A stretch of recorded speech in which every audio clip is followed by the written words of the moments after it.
نگویم کردی، سر دفتر بزم باده جویم کردی، سجاده نشین باوی قاره بودم،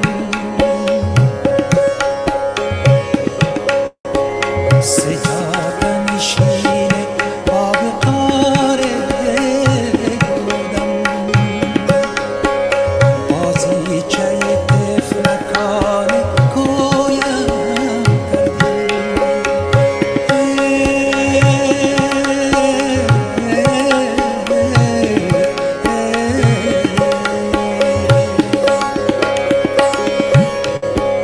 مجام نمازی با سر خون کرده و از خاک خرابات تیمم کرده، شاید که در این می کده ها دریابه وانور که در مدرسه ها گم کرده،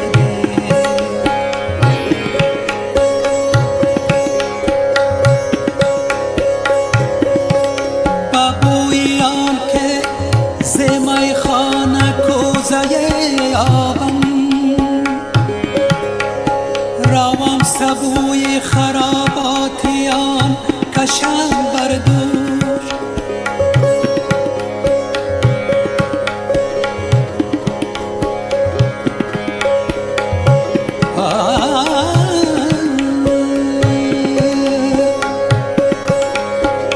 تا جوره از جام الستت ندهند، آگاهی از آن پست و بلندت ندهند،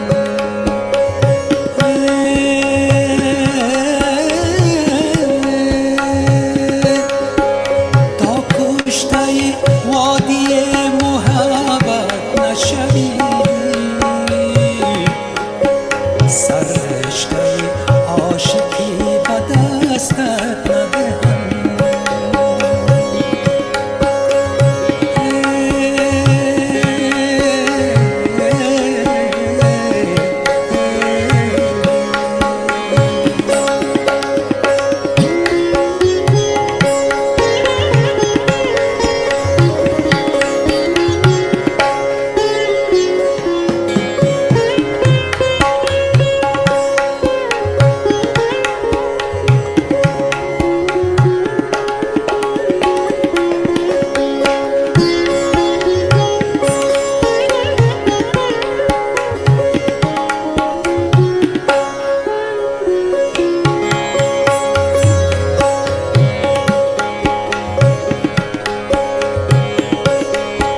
ما را ز خرابات خراب آوردند، در میکده بردند و شراب آوردند،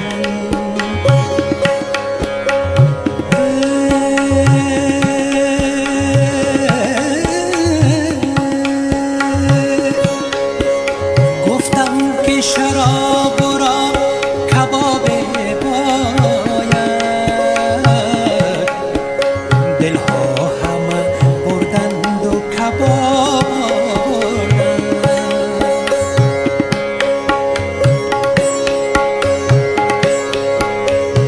دیشب ندا ز غیب به گوش دلم رسید،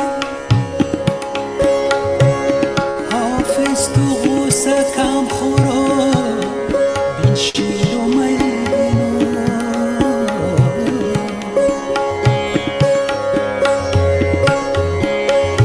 حافظا می خورو ریندی کن و خوش باش، ولی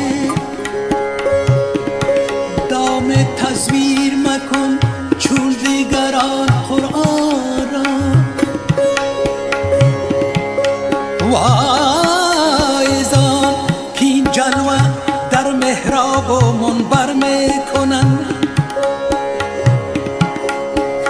چون به خلوت میروند آن کار دیگر میکنم.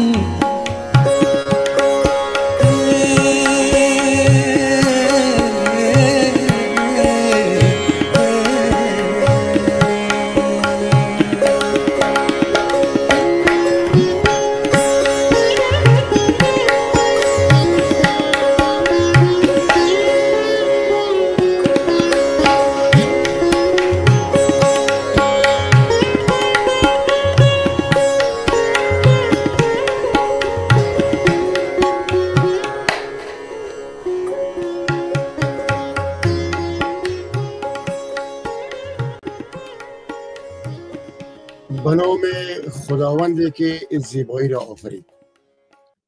بینندگان عزیز، ارجمند و گرامی، السلام علیکم. شما حتما این هنرمند نازنین ما را شناختیم که هم ستاره بسیار مقبول می نوازند و هم از آواز خداداد برخوردار هستند. آقای محشر که در ستار نوازی به نظر من واقعا محشر میکنه. زمان زیادی با هم همکار بودیم در اداره هنر و ادبیات، چون آدم بسیار شوخ و بزلگوس، خپ است، چوپ است، اما بسیار درونش پرشور. ما به شوخی میگفتمش آقای قیامت. و وقتی که میامد یه دفعه میگفتم با خدا محشر آمد. محشر میامد بسیار راحت و آرام کارهای خود پیش میبرد در اداره هنر و ادبیات. بسیار وقت دیگه ازش خبر نداشتم. به طول 12 سالی که من در کانادا هستم با تاسف که تا بال از روبرو ندیده میشم، اما تلفنی با هم گپایی داشتیم. ازش خواستم که تو محشر چرا اینقدر چوپ هستی؟ چرا گوشه‌گیر هستی؟ با مو ظرافتای خاصی که داشت یگان فرد و باید گفت که پسان براتون میگم که چی گفت. خب گفتیم بیا یک صحبت تلویزیونی داشته باشیم. گفت من امکانات تکنیکیش فعلا ندارم، از طرف ما یگان چیز بگو، ما برات چیزایی که میگی برات روان میکنم. میخوای در واتساپم چیزایی که خاص دلت است بگو که روان کرد، ما با شما رو شریک میسازم. محشر یگانه هنرمند ماست که با ستار هم نواختن و هم خواندن، همزمان با ستار خواندن. تا او وقت کسی دیگه با ستار که هم ستار بنوازم بخوانه نبود. محشر را گفتم کجا تولد شدی، چند سال هستی؟ من گفت زلمه جان کسی از هنرمند سال و تولد و سنش پرسان نمیکن. من گفتم محشر به هر رنگی که میخوایی جامه میپوش، من از طرز خرامت میشناسم. گفت یا گفتن که ایشان در شاهشهید علیه رحمه واقع نزدیک سیاسنگ تولد شدن. مکتب در لیسه دوم شاهشهید خواندن چند صنف، بعد آمدن به لیسه استقلال. این محشر نازنین ماست که این دستراز عکس از طرف ما دستراز بودیم که تنها خودش است که دی جاکت سیاه. دیگه این زمان دیگه آوان اوج آقای محشر است. گفت شاهشهید میشیشتیم لیسه دوی شاهشهید، بعد نظر به بعض مشکلاتی که داشتیم کوچ کردیم به کارته 3 و شامل لیسه استقلال شدم. بعد از فراغت از صنف 12 مامور وزارت زراعت شدم به گفته خودشان. گپایی که من میزنم به اصطلاح ژورنالیسم کد است، گپایی است که خودشان برای من نوشتن. بعد وزارت تحصیلات عالی گفت رفت. در وزارت تحصیلات عالی در اوجا یک مدیر یا آمر داشتن به نام وسیمه جان لطفی. گفتن این خانم اولین مشاوق ما بود در قسمت ستار. ما بودیم که ستار کدام استادم داشتیم یا امتر گفتی والا کست میشنیدم ستار خوش آمد، به خصوص وقتی که فیلم پاکیزه را دیده باشین شما. من این فیلم پاکیزه را ما خود سیاسنگ خواهی پدری میشتیم، کابلنداری نزدیک ما بود. این فیلم دیگه بود باورتان به که میره 20 دفعه دیدیم، 25 دفعه دیدیم، 1,00,000 دفعه دیدیم، یادم نیست. چقدر خوشم میامد. دموریل آقا و خیلی راجکمار است که بالا میشه که یک خانم بسیار نازنین استراحت است، یک کتاب است که باز میکنه، یک پر است کمی ستاره انار بیاده بالینم که چقدر خوش آدم میاد. آقای محشر هم گفتن که اینمی بخش ستاره انار در فیلم پاکیزه سخت دم نفوذ کرد و مرا گفت اندرونم کسی گفت که محشر بخیده که ستار نواز شو و ما کسیتای استاد ولایت حسین خانه و دیگاره شنیده و اولین کسی که دست ما در آلی ستار مان آقای مجید سپند که دینشان ادا شد. خب گفت که ما رفتیم کارت 4 و مامور شدم در اوجا و آمدم در پوانزه ادبیات در شعبه دری محصل شدم. یک روز بود که فرهاد دریا آمد مرا از صنف کشید که محشر ما میخواییم گروه باران جور کنیم که تمام کار میشی. گویی ستاره مرا کمون بیش شنیده بود. رفتیم خانه ششتیم و با هم چای نوشیدیم و قصه ها کردیم، سر گروه باران گپ زدیم و ما از ما خواست که بیا همکار شد. همکارای دیگه ما مختار مجید در پل تکنیک بودن، جاوید جان راهی که در پانزه اون رای زیبا بودن، دیگه هم رایشان کی بود که ما از پیش ما چی نجسه اسد جان بدی تپ میخواندن. پس آنها آقای صابری و صابری هم رایشان یک جای شدن و گویندگی ما در اوایل آقای هویدا زایر هویدا میکردن. مهمانای برنامه ما معمولا استاد مهوش و آقای ناشناس می بود. ای که ما چه رقم باران ساختیم و چرا سقوط کرد ای گپای جدا است. این حال ما او پارچایی که با من روان کرده در ضمن گپ که ام گپ میزنم از زبان خود آقای محشر و یگان پارچیش هم میشنویم. ما شما ما رو میبینید از طریق تلویزیون های برمودا و بهار. تکنیکر ما در برمودا آسیب جان قیومی هستن که زحمت میکشن و آقای جبارخیل از طریق تلویزیون بهار ما را در کل جهان نشر میکنن.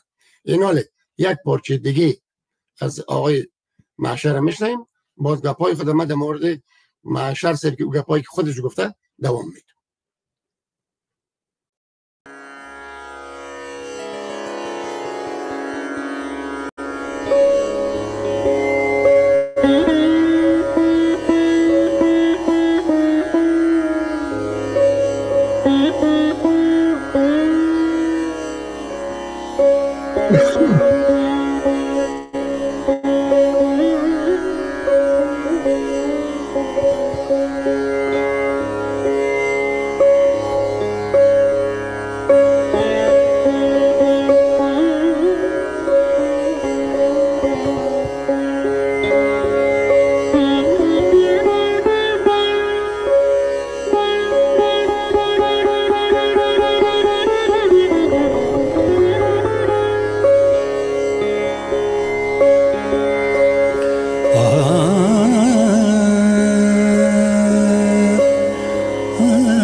مگر از فکر عقبا بازگردم تا بخیش آیم.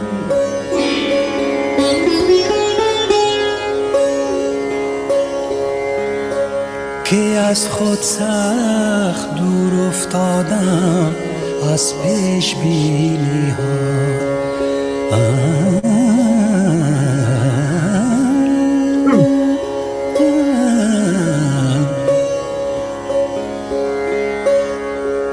هیچ کس را در محبت ننگه هم چشمی مباد.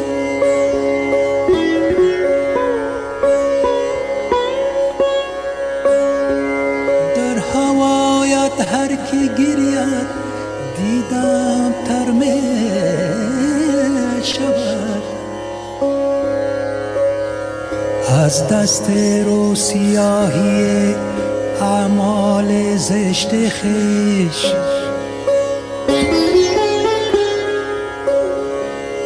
بر رخ کشیده ز دست دوان بحر الطاف تو به پایان بود، ناامید از رحمتت شیطان بود.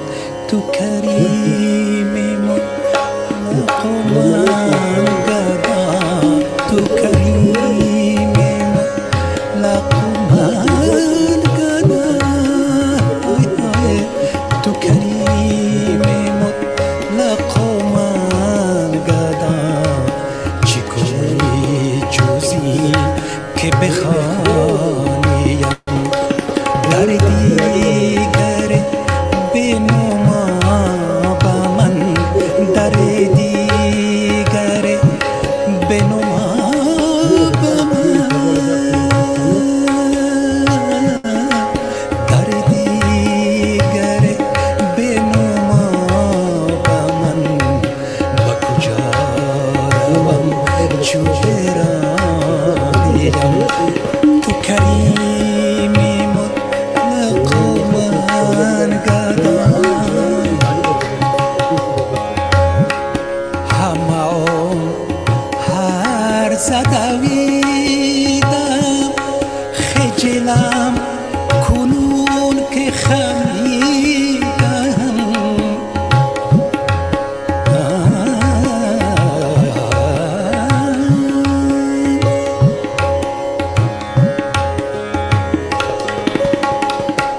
نفس پر میزند چون صبح، دست بر گریبان زن که فرصت دامن دیگر ندارد تا به چند گفتد.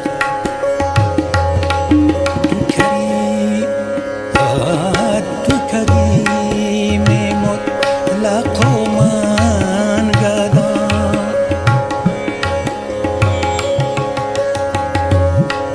همه هر زدویدم خجلم کنون که خمیدم. من اگر به حلقه تنیدم، من اگر به حلقه تنیدم، تو بیرون در ننشانیم. تو کریم مطلق و من گدا.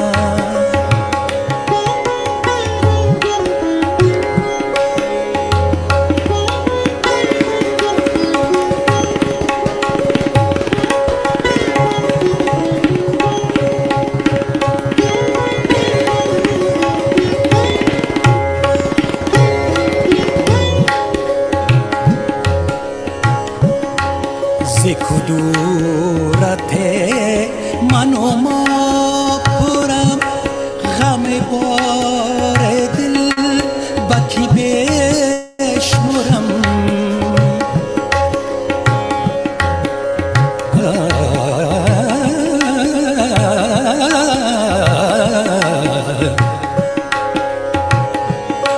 ز کدورت من و ما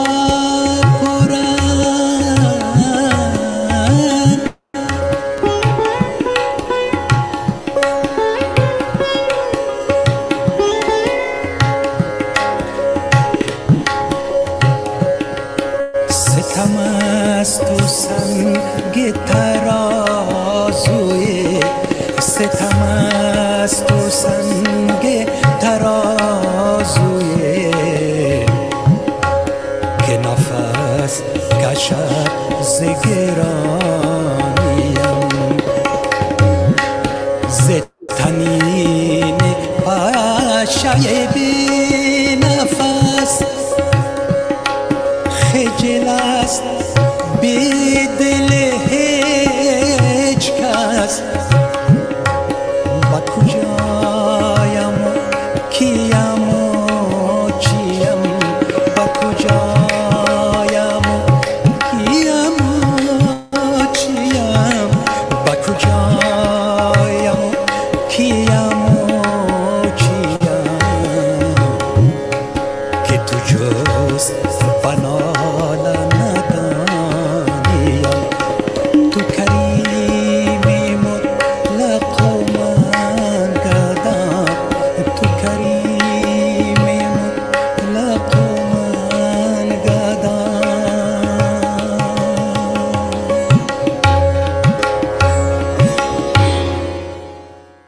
واه نام خدا آقای محشر، ما همیشه برش میگفتم قیامت میکنی و نواختن ستارش در او وقت بیجوره بود و عالم است. خب گپای خودم ادامه داد در نوشته، البته کاش گپا را از زبان خودش میشیدیم که کلمه وعده کردن با زودی، شاید چند ماه بعد، چند ماه بعد خودشان بیان تصویری با هم گپایی داشته باشه.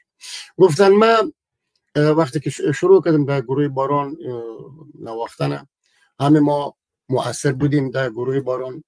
هیچ کس به حساب تنها به اصطلاحی که میگن گل میزنه گل نمیزد، هم ما یک جایی بودیم، یک تیم بسیار خوب.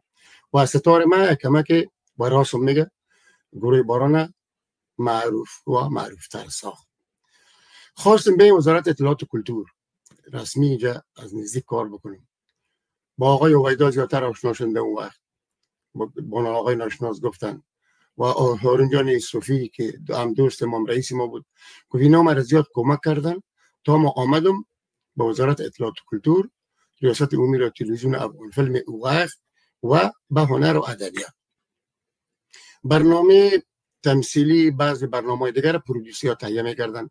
برنامه تماشا که معمولا اگه دیده باشین که یادتون است آقای بدی است، جان بدی گردانندگی می‌کردن و موفق هم بودن. خب ما این برنامه را شروع کردم با تهیهش و دو اداره هنر ادبیات با ما همکار ماندن، با مو ظرافت‌های بسیار خپ و چپ و شوخی‌هایشان. با فرهاد دریا می رفتیم جای منزل آپارتمان آقای یوسفی، با هم همیشه موسیقی میکردیم و با بعضی هنرمندان ستار می نواختم و آقای دریا آنقدر علاقمند ستار نوازی من بود که وقتی آهنگ کجاوی را که خواند من برای ستار زدم، فرهاد دریا گریه کرد. اما با تاسف با گفته خود آقای محشر که فرهاد دریا تنها مرا که کلی اعضای گروه باران از یاد برد. ای که بینشون چه مشکل است من نمیفهم، بین خودشان است. اما کمک از آقای دریا زیاد گله داشتن، میگفتن نه با آن شوری شور نه به بینمکی. این جکسایشان است. آقای رازق فونیس گرفتن جوره تنهاییشان است و اینجا استاد معوش امرای سیما جان ترانه است. گفتم که ما تنها مؤثر نبودیم، کل ما در گروه باران مؤثر بودیم، همه ما از اکثر. بعد از این میگم که من نسبت مشکلاتی که در وطن آمد در سال 1991 شاید 13-70 ما شما شود، من مجبور شدم که از وطن برایم برم پاکستان. در پاکستان چی کردن؟ در پاکستان بهترین کارا کردن. کورس موسیقی از سید مشفق الله آقا کال در اتاوا هستن، در ما شامل شدم. استاد عارف برادر استاد هاشم مرحوم طبله درس میدادن، قریب در 20 نفر شاگرد داشتن و ما آرمونیه و آواز با اساس نوت برای 40 کس یا 40 تن از کسایی که علاقمند بودن در اسلام آباد دو کورس ما درس میدادم. آقای محشر میگه. بعد بسیار جالب که با استاد سلامت علی خان ما روبرو شدم، رفتم خانهشان. وقتی که فهمید که من افغان هستم و ستار نواز هستم و میخوانم هم، گفت مرا دعا دادن، هم برای کلکایم دستار نوازی و هم برای هنجریم و از من استقبال بسیار خوب کرد و گفت که ما افغانستان رفتیم، مرا ظاهر شاه مرحوم بابای ملت زیاد استقبال کرده و مرا نواخته. گفت از او خاطر تو مهمان خاصم هستی. از اون خاطر مرا دعا داد و گفت که یک اصطلاح به نام امدادخانی. من گفتم امدادخانی چیست؟ گفت امدادخان پدرکلان استاد ولایت حسین خان بوده. امدادخانی به این معنی که هم می نوازن، این نواختن مثلا ستار می خوانن هم. و شاهزاده نادر و خود ظاهر شاه هم شاگرد استاد ولایت حسین خان بودن در مورد نواختن که بنوازن. شاهزاده نادر نقاش خوب بود و این بر من جالب بود که خود ظاهر شاه رو میگن که کم کم آواز میخواندن بر خودشون و هم نقاشی میکردن مثل شاهزاده نادر. و این بسیار جالب بود. از این خاطر مرا استاد سلامت علی خان بسیار زیاد نواخت. بعد گفتن که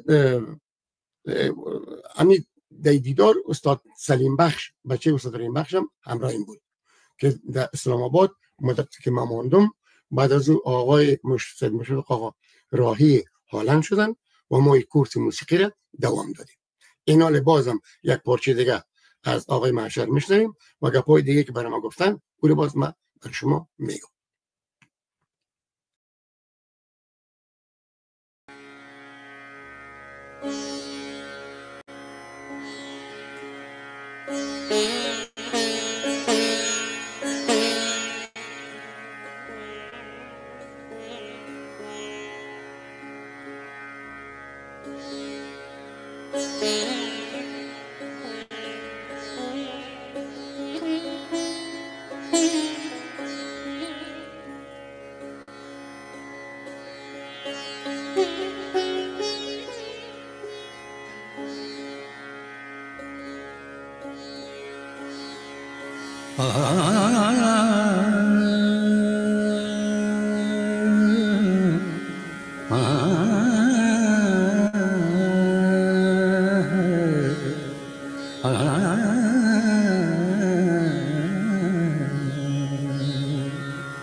در خرابات مغان، در خرابات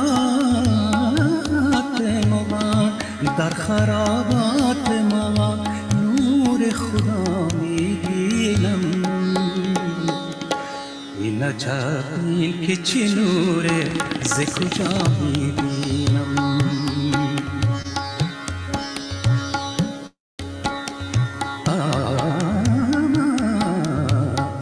در خرابات ما نور خدا میبینم. این عجب این که چه نوره ز کجا میبینم.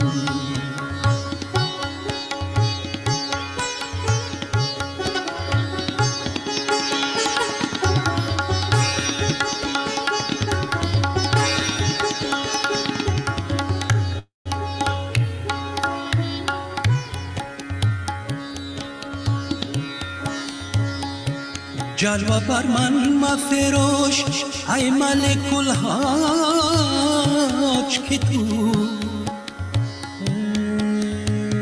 خانه میبینی و خانه میبینی و من خانه خدا میبینم. در خرابات من نور خدا میبینم. در خرابات ما، در خرابات ما نور خدا میبینم. این عجب این که چه نوره ز کجا میبینم.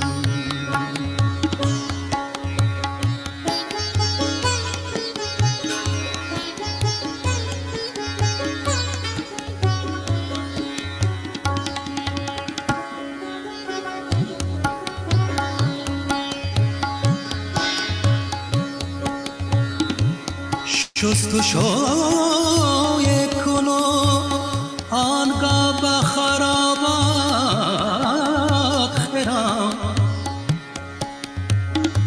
تا نگردد ز تو این دایره خراب آلوده. در خرابات ما نور خدا میبینم. این عجب این که چه نوره ز کجا میبینم.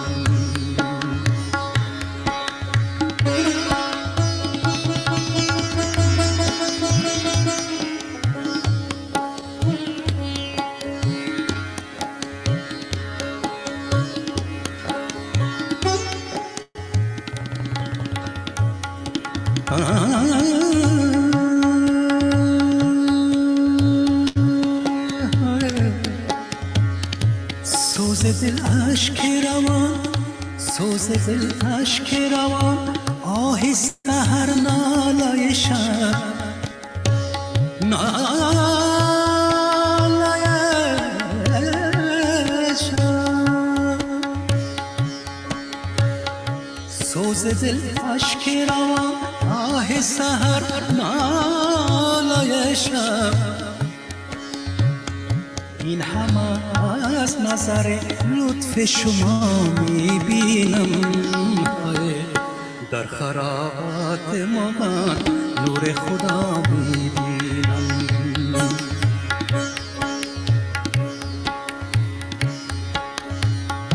بنده پیر خراباتم که لطفش دایم است ورنه لطف شیخ و زاهد گاه است و گاه نیست در خرابات مغان در خرابات مغان نور خدا میبینم این عجب که چی نوره ز کجا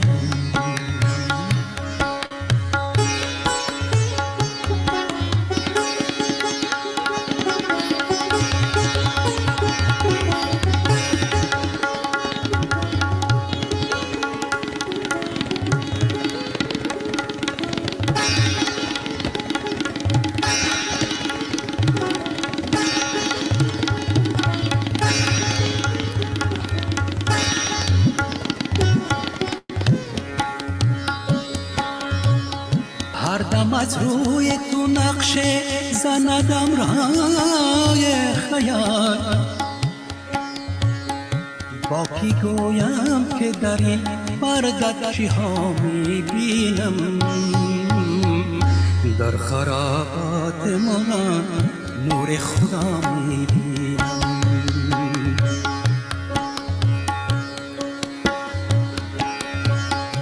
دو ستان ای به نظر بازی حافظ مکنه حافظ حافظ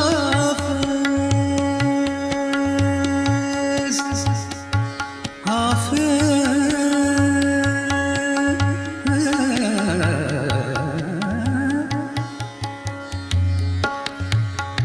دو ستان ای به نظر بازی حافظ مکنه که من راز محبان خدا میبینم در خرابات مغان نور خدا میبینم در خرابات مغان در خرابات مغان نور خدا میبینم این که چی نوره ز کجا میبینم این عجب که چی نوره ز کجا میبینم این عجب این که چی نوره ز کجا میبینم و بنده پیر خراباتم که لطفش دائم است ورنه لطف شیخ و زاهد گاهی است و گاهی نیست. بسیار زیبا خواندن و گفتن که ما یعنی آقای معشر از محترم حاجی فیض محمد فیضی شاگرد استاد سراهنگ زیاد درس موسیقی گرفتم و برای ما 5 یا 6 آهنگم کمپوز کردن که چون زیاد تشکر کردن. استاد رحیم بخش مرحوم گفت می آمدن مرا از رادیو ثبت داشتن دستم می گرفتن می بردن خانه خود در میکروریان و میگفت چون قابلی را مثل غوزلمه دوست داری قابلی چر که لقمه رو بگیری روغن سر کنم باز که بلیسی و عمر خمام پخته میکرد و مرا میگم معشر ما در مصاحبه گفته بودی که قابلی را دوست داری بعد قابلی پخته کردیم و اضافه میکرد که گردش بسیار مقبول گلو یا هنجره داری ایره تقویه کو که ما همو کار کردم. بعد از او گفت که چیزایی رو میگیرم که گرپایی که زدن امانت داریشون حفظ شود. در پشاور که بودم یک زنگ گفتن در خانقاه بیدل در پشاور آقای مهجور احسان جان برادرشان زیاد ما با بیدل آشنایی پیدا کردم و احسان جان اسیر، عبدالله جان، حسیب جان، خود آقای مهجور، ما تانستم که با بیدل زیاد آشنایی پیدا بکنم. از پاکستان به سال 2000 میگن که باز ما طرف کانادا آمدم و اینجا کنسرت های زیاد در تورنتو اینا داشتن که ما پیش از ما بوده در طول 12 سال. خمود جمود هستن که آلی گفت مرا سر کار آوردی. اونا گفتم که چرا یخه گوشه گیری کردی؟ یک فرد به ما خواندن، بسیار جالب. و من یادداشت کردم به خاطر کلمه وقت کار نمیکنه. و از بس که آسمان و زمین سفله پرورن، از بس که آسمان و زمین سفله پرورن، ترسم که جغد بلبل باغ ارم نشود. بلبل باغ ارم نشود که چنین شده.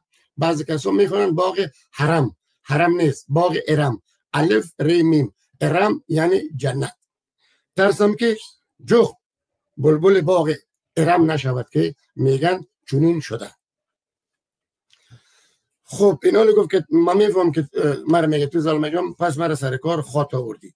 و باز گفتن که جان نجوا و محبوب جان در کابل زیاد آهنگای که برای هنرمندا خواندیم اونا ثبت کردن، زحمات کشیدن.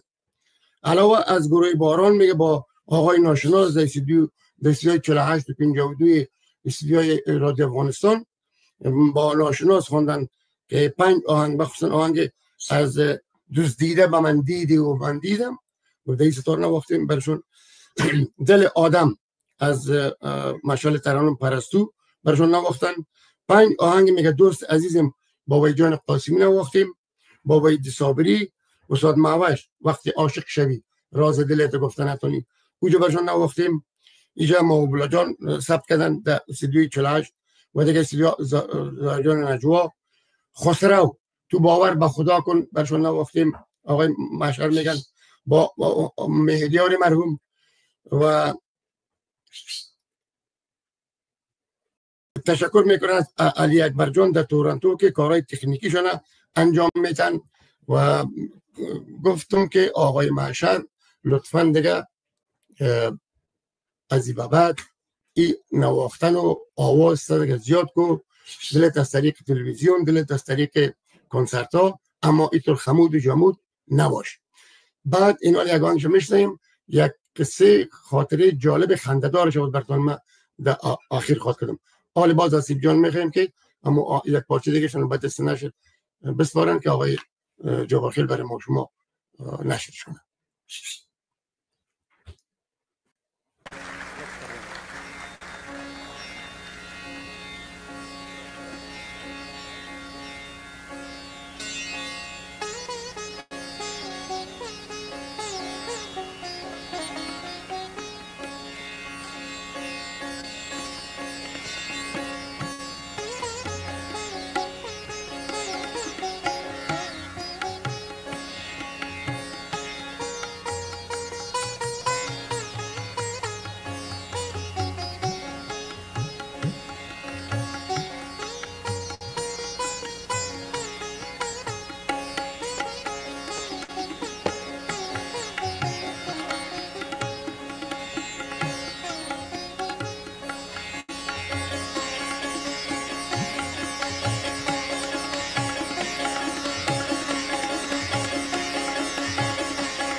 واه والا نام خدا آقای محشر میگه اصطلاح مقبول ایرانیاست، میگه دستتان درد نکنه. هی کامل یک اصطلاح ایرانیاست. ما میگیم خیر ببینی، کلکای درد نبینه، گلون و هنجریت همیشه صاف و رسا باشه. کاش که اینمی قسم دوام بتین که هم گردش کلکا و گلونتان خدای ناخواسته کمرنگ نشه. اگر سر کسی قهر هستین خیر است، یا سر ما قهر هستین و سر کدام دوست دیگه تون در خانه یا بیرون از خانه یک طرف بانین، با کارهای هنریتون ادامه بتین که مردم سخت انتظار است. دیدین که آقای نجوا یاسین جان چقدر مقبول گفت که ما از اینا اثر یا آثار هنری نداریم، این باید تورنتو منظورشون بود که بخیر ادامه بدیم. یک قصه کوتاه رو میکنیم بعد خداحافظی. اگه پارچه دیگه شو نشر بکنیم وقتی برنامه بعدی میگیره. که ما با آقای جبارخیل گفتم که این قسم گپ فرق نمیکنه، آقای محشر سر ما حق دارن، یک عجق وقتی پروگرام بعدیشون بگیره خیر است. بازم به خاطر که برنامه بعد هر برنامه اساس خود وقت دارن. من یک قصه کوتاه خنده‌دار است که همه براتون میگم از شوخی‌های آقای محشر، بعد خداحافظی میکنیم. در کابل اعلانای فوتی رو خب متوجه بودیم که هفته صبح و هفته شام نشر میشد و کل کابل افغانستان میشنید، یعنی کل با خبر بود کی فوت کرده. در اون زمانهای که متعلم و محصل بودیم، خدا بخش مارشال شد شاه خان زنده بود، یعنی هر فوتی ها میرفت، یک موترک بنز با ماساژ بخود اما تو میده و آرام آرام این در کل فوتی ها اشتراک میکرد. یگان کسی که اینجا میاد در کابل میاد فوتی ها که میره میگم خود از خود مارشال شاه خان ساختی و ما میگه تقریبا مارشال شاه خان در قسمت فاتحه بودیم. این فوتی ها برو، فوتی ها برو، فوتی ها برو. خب غم شریکی است، جزء قراردادهای اجتماعی است، باید رفت غم شریکی کرد. بخاطر محشر رفتیم در شهید شمشیر علیه رحمت اوجا به منزل دومش که پسانا من گفتن که شکست داده کسر نیمون. پیزیک بالاش این یک آدم یک بوتای دبل رقم عسکری داشت، بسیار هر کس که میدید متوجه میشد. محشر تنگه دونی چه رقم بوت است؟ ایده پرسان گفت برادر جان این بوتکای چی است؟ محشر است شوخ و این بوتای میگفت که ما از خارج خواستیم $1000 قیمت داره، این طبی است. ما تا دیگه خود خنده کردیم $1000 بود. ما گفتم آن این از اون جمله بوتایی است که وقتی که بوت همو کمپانی تولید کرد این یک جوره، بعد کمپانی هم بسته شد. خنده کردیم، جدا شدیم، رفتیم بالا در مسجد ششتیم در کل آرام قاری میخوانه. خب بخوانه سد کل با چوب که معمولا دعا میشد، باز مردم میخیست که دیگه کسا که بیرون است بیاید. محشر نازنین در پالیم شده یک وقت دیم که مردم میکنه سعی کردم چی گپ است؟ این تو کتکل که اشاره کرد که شوری است. سعی کردم که اونم آقا که دم بوتای دبل که $1000 به گفته خودش خریده شیشته این از بس دبل و اینقدر کدام یک لک کوک زده بگیری مکم گفت نکشده پایش. اینه که مکه میدیدم یک رفت مرا خنده گرفت. دیده باشین دیگان جنازه دیگان جای غم یک دور سر میخوره خندید میگیره. ایران مال علمه رو مکم میگم خود گوله نبره.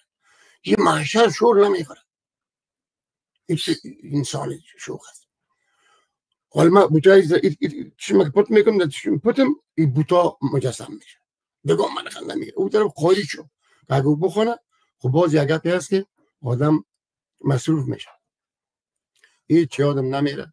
گفتم محشر دیگه اگه فوتیا رفتم در پالی من حق نداری که بشینی، از خاطری که از هیچ یک چیز میساخت و این گشت بسیار عادی بود، اما در اوجا خودتان میفهمین که اتفاقا من ورداشت باز دیگه میوردن.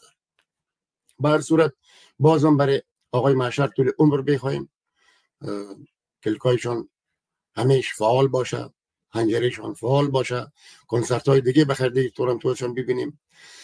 برنامه بعدی درنگ با ما 2 هفته بعد، یعنی فکر میکنم که در روز 27 مارچ که 27 ماه مبارک رمضان هم میشه، این برنامه و برنامه ما درنگ با شما بازم داریم برای شما خدمتتان و یک روز پیشش که چهارشنبه اخیر ما میشه برنامه بیدل همدل است. تا او وقت با همه شما، با فرد شما عزیزان و نازنینان، ما و از طرف آقای محشر که من وظیفه داده بود که از حسیب جان قیومی و آقای جبارخیل به خاطر زحمات به حسابشون تشکر بکنم. آل مثال میگم که تشکر از شما از طرف خود و از طرف آقای معشر، زیاد زحمت میکشین، خانهتان آباد، بچه برخوردار. تا تقدیم نمودن برنامه آینده من و آقای معشر با شما دوستان نازنین خداحافظی میکنم. خداوند ما شما را همت بده که روزه را قسم به پایین برسانیم که رضای خدا را ما شما حاصل بکنیم با همه کمبودی و کمیا و کاستیاش. خدای این قوت برای ما شما بده. دوستای عزیز، کسایی که مریض است با برکت ایما شفای عاجل برشان میخوایم در هر جایی که هستن و رفته های ما شما را خداوند بزرگ غریق رحمت داشته باشه و ما شما را دور از آفات آسمانی و زمینی با جمله فامیل و دوستای نازنین ما میگیم آمین یا رب العالمین. خدا حافظ.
یا سماتو یا وترو یا سلام یا مهمنو یا سمی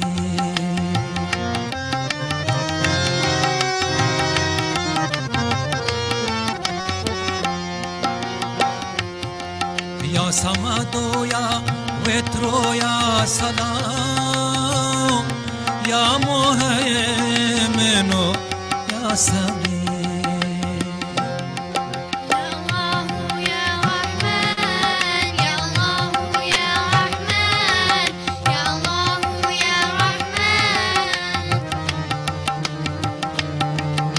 بصير يا عليم يا واحد يا عالم يا كبير يا بصير يا عليم يا واحد يا عالم يا كبير يا الله يا رحمن يا رحيم يا عليم يا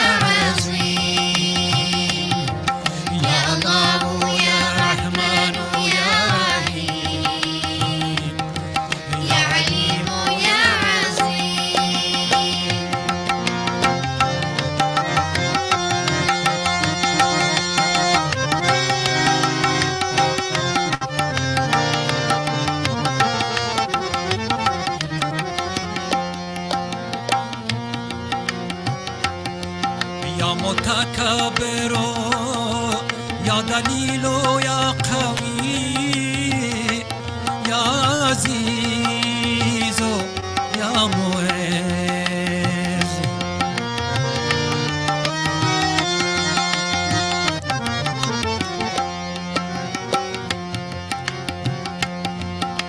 متكبر يا دليل يا قوي يا عزيز يا معز يا الله يا رحمن يا الله يا رحمن يا الله يا رحمن يا حنان يا منان يا ثواب يا معبود يا معبود يا حنان يا منان يا ثواب يا معبود يا معبود يا الله يا رحمن يا رحيم يا عليم يا رزيق يا الله يا رحمن يا رحيم يا عليم يا عظيم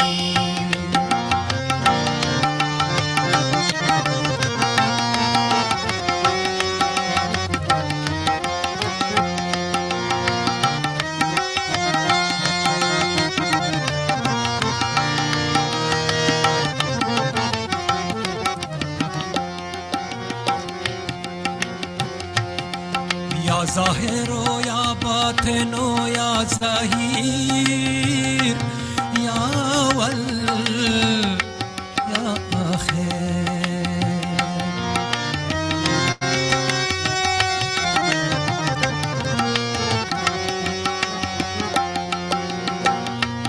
يا ظاهر يا باطن يا ظهير يا أول يا آخر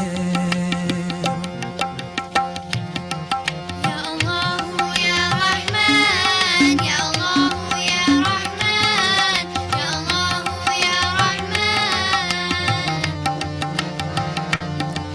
يا حق يا قيوم يا محسن يا واسع يا رفيق يا حق يا قيوم يا محسن يا واسع يا رفيق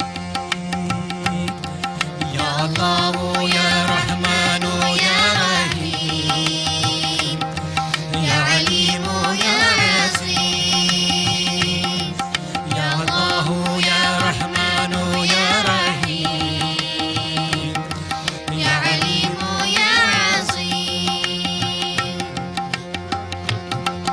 يا الله يا رحمن يا الله يا رحمن يا الله يا رحمن يا ذو القوة المتين السلطان الرفيع بحق إياك نعبد وإياك نستعين برحمتك يا أرحم الراحمين